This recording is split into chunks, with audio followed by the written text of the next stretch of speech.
Fala, meus queridos, sejam muito bem-vindos ao Outspoken Market. Leandro Guerra falando. Dois tópicos são os que eu gostaria de discutir na aula de hoje, sendo o primeiro a necessidade ou não de você fazer rebalanceamento de carteira, pensando aí numa carteira de investimentos, e o segundo é se o preço de aquisição de um determinado ativo de fato importa ou não no longo prazo. Tá? Você poderia imaginar que agora haveria uma transição de tela, eu te jogaria ali para um Excel ou para algum programa em Python e a gente tentaria provar por A mais B uma das duas ou as duas situações. Pois bem, não precisa, tá? Toda a discussão que eu quero trazer aqui e a verdade que eu gostaria que vos fosse apresentada é justamente para tirar dois grandes mitos que são vendidos como verdades para o trader de varejo. Começando pela parte de balanceamento de carteira. Para quem não sabe, consiste em você ter, não sei, por exemplo, 10 ativos em carteira. Então você tem, daqueles 10 ativos, sei lá, 10% de cada um, compondo aí 100% do seu capital. Eventualmente, um desses ativos vai aumentar demais em valor e aí eventualmente você tem que manter ele ali naqueles 10%, obviamente dando um exemplo bem singelo, e aí você tem que vender a quantia correspondente ao ajuste para voltar que o peso dele na carteira seja de 10%. Ou eventualmente se ele cai demais, você aporta mais naquele ativo para você jogar a proporção dele de volta para aqueles mesmos 10% originais. Obviamente que do ponto de vista matemático, se você para raciocinar, o que você está fazendo com isso? Você está vendendo algo que subiu e você está comprando algo que caiu, ou seja, que está mais barato. Supondo que esses 10 ativos são bons ativos e com boas perspectivas de longo prazo, a lógica nos porta a pensar justamente que, cara, tá ótimo. Porque aquele cara que caiu mais, eu vou fazer um aporte maior, porque ele caiu por qualquer razão, mas o fundamento ainda está bom, e aquele que eventualmente já subiu, eu garanto ali um certo lucro, ajustando a posição para baixo. Mas aí se você para pensar mais um pouco, sendo você pessoa física, que é o caso aqui, eu tenho certeza de 99,9% das pessoas que assistem esse canal. Eu sei que tem alguns gestores que assistem também, até para eles às vezes é bom pensar um pouquinho, mas estou falando aqui da pessoa física. Você, muito provavelmente, ao fazer isso, está fazendo duas coisas. Com certeza perdendo seu tempo, absoluto. E gastando dinheiro com corretagem, girando a carteira de maneira completamente desnecessária. Vamos supor que você tinha Nvidia na carteira, ou pega qualquer outra ação brasileira aí que subiu pra caramba nesses últimos meses ou anos. Simplesmente você ficou de fora do rally. Porque, sei lá, mensalmente, bimestralmente, trimestralmente, quadrimestralmente, o tempo que você invente, você foi lá e foi vendendo. Você minimizou o risco, mas você também capou o seu lucro. Capou o lucro. Mas né, Leandro, eu acho que é razoável a gente capar o lucro, porque aí a gente se expõe menos, porque se ela volta... cara, mas se ela volta você já está num puta lucro mesmo assim. E eventualmente se ela voltar porque tem alguma mudança de findamento, aí você vende tudo, sai de tudo. E aquela que caiu, eu vou começar a colocar mais dinheiro nela para aproveitar e comprar na baixa. Legal, você pode fazer isso também sem precisar de toda uma engenharia, de toda uma maracutaia, de perder tempo e gastar com corretagem. Tá?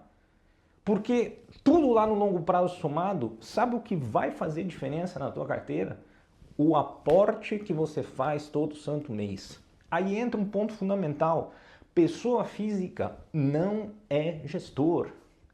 É vendido para vocês que pessoa física tem que planejar a alocação de carteira, não sei o que lá de patrimônio, diversificar, porque diversificar Puta, olha, me falta até o ar, cara, de ficar falando essas coisas, porque assim, é muita ladainha.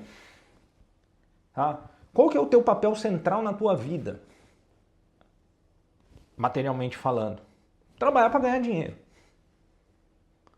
E ganhar dinheiro ao ponto de que se sobra dinheiro, e você tem que trabalhar a ponto de conseguir fazer sobrar dinheiro para você justamente formar essas suas poupanças. E aí você vai ter que pôr. E isso é só o que importa.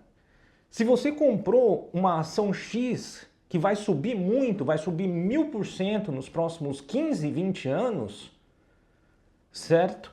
Tanto faz se você pagou 10, 11, 12 ou 13, ou 15, ou 20 reais. E aí a gente emenda com outro assunto da aula. Tanto faz, não faz a menor diferença no longo prazo. E não confunda alocação de carteira, alocação de portfólio com trading. Você vai formar uma carteira de investimentos, você vai ficar pelo menos 20 anos carregando esse negócio. Então você não vai ficar por 20 anos, a cada um mês, 2 meses, 3 meses, 4 meses, 5 meses, 6 meses, 1 ano, trocando as suas ações para fazer rebalanceamento e ajustar risco. Não, cara. A sua energia tem que estar sempre focalizada em como você terá meios para trazer mais grana para dentro dessa carteira, porque pessoa física não é gestor. Isso eu estou ainda falando dentro do contexto de que você vai ter, nesse exemplo que eu te dei, 10 ações. O que é um absurdo. Porque você não é gestor, você vai ficar fazendo cherry picking. Né? Pegar ali as cerejinhas, as melhores do bolo. Cara, pega um ETF do SP500, você vai ter com certeza 7,9% em média no longo prazo, se a gente imaginar que vai se repetir a média do passado. Agora, com a quantidade de liquidez que o mercado vem sendo inundado desde 2008, com M2 nas alturas, lembra que bolsa corrige a inflação. A bolsa, qualquer bolsa, mesmo Venezuela, Zimbábue ou Argentina, qualquer outro país que não teve a bolsa fechada, mas que passou por uma crise econômica gravíssima, a bolsa corrigiu a inflação.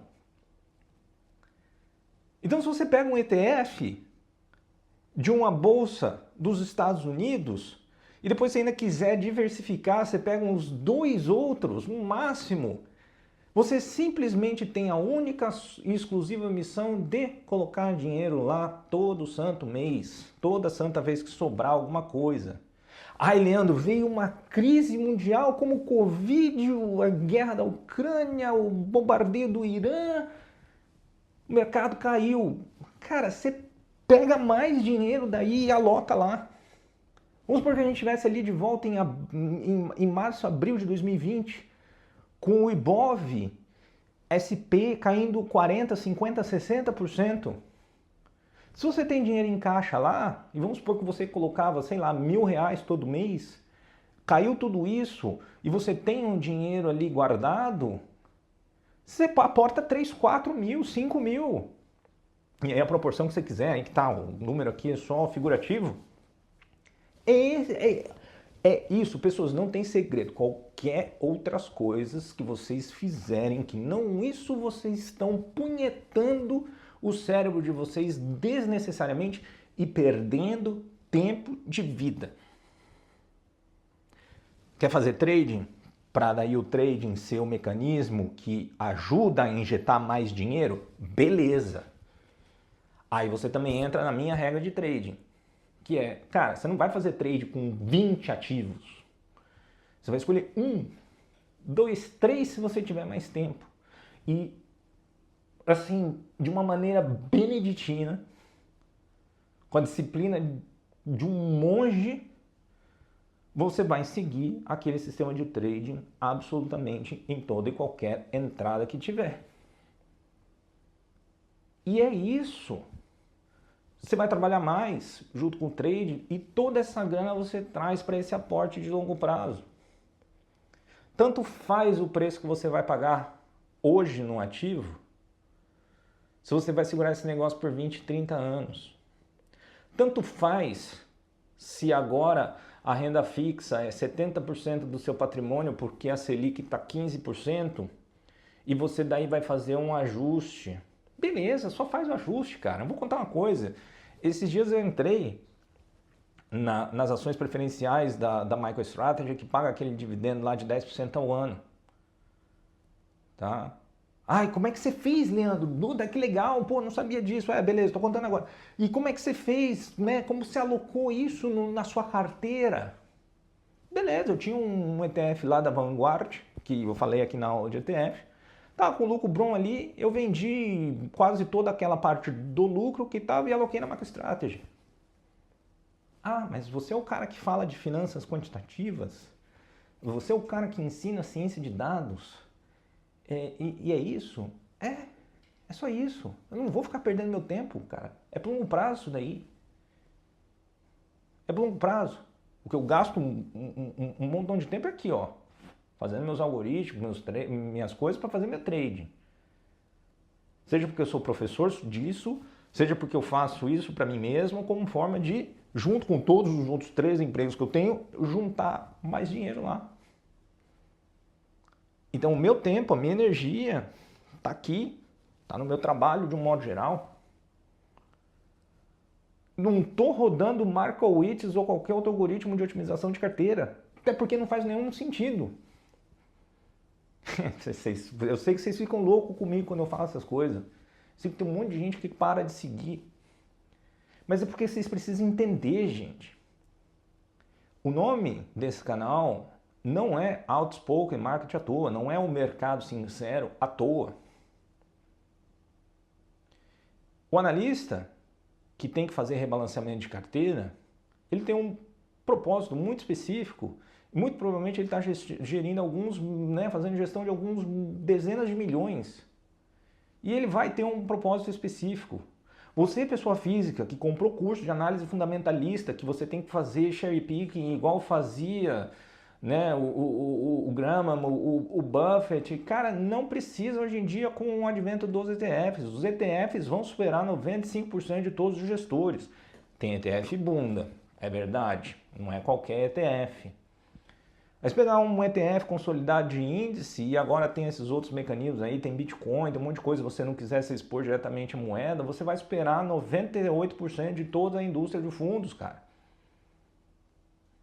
Pessoa física não é gestor. Eu queria que vocês entendessem muito isso. Aí que tá, eu já entendi, estou seguindo minha vida. E estou deixando a mensagem aqui. Justamente para vocês não perderem mais tempo com isso. O objetivo de vocês, repito, tem que ser ganhar mais dinheiro. Trabalhar que nem um camelo, que nem um condenado, que nem um filho da puta até o fim dos seus dias.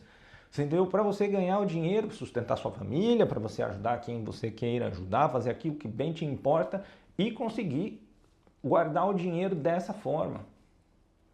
Não é para ficar apunhetando cherry picking de carteira, cherry picking de ativo. Não é.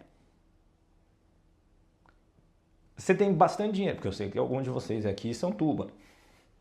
Tá? Então delega isso para alguém. Só que lembra que vai ter um custo. Será que precisa?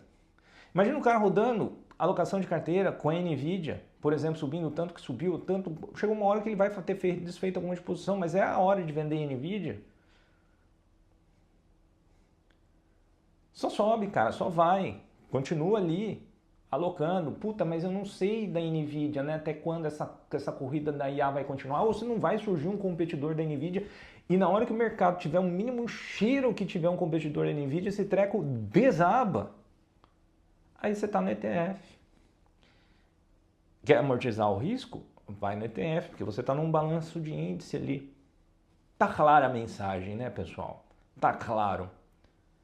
Tá? Se vocês possuem algum argumento contra isso e quiserem mais esclarecimento, deixa um comentário aqui.